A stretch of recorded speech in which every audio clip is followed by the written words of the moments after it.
मुलीसोबत फिरताना पाहिले, तरुणाला केली रॉडने मारहाण। मुलीसोबत फिरताना पाहिल्याने चिडून लोखंडी पाईप व लाथाबुक्क्यांनी मारहाण करून एकास जखमी केले।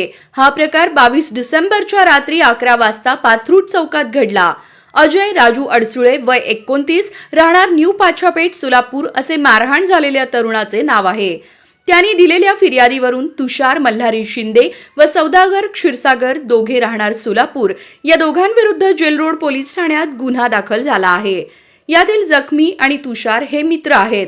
दरम्यान घटनेच्या दिवशी यातील एक जण हा फिर्यादीच्या नात्यातील मुलीबरोबर फिरत होता, हे फिर्यादीने पाहिले होते।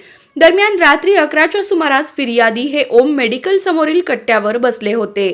त्यावेळी तुषार व त्याचा मित्र सौदागर हे तेथे आले। त्यांनी मुलीबरोबर बघितल्याच्या कारणावरून लाथाबुक्क्यांनी मारहाण केली। तसेच सौदागर याने लोखंडी पाईपने छातीवर व पायावर मारून फिर्यादीस जखमी केले। यानंतर फिर्यादीला दुचाकीवर बसवून परिसरातील कॉलेजजवळ नेऊन तेथे पुन्हा लाथाबुक्क्यांनी मारहाण करून दुखापत केली। तपास हवालदार शेख करत आहेत।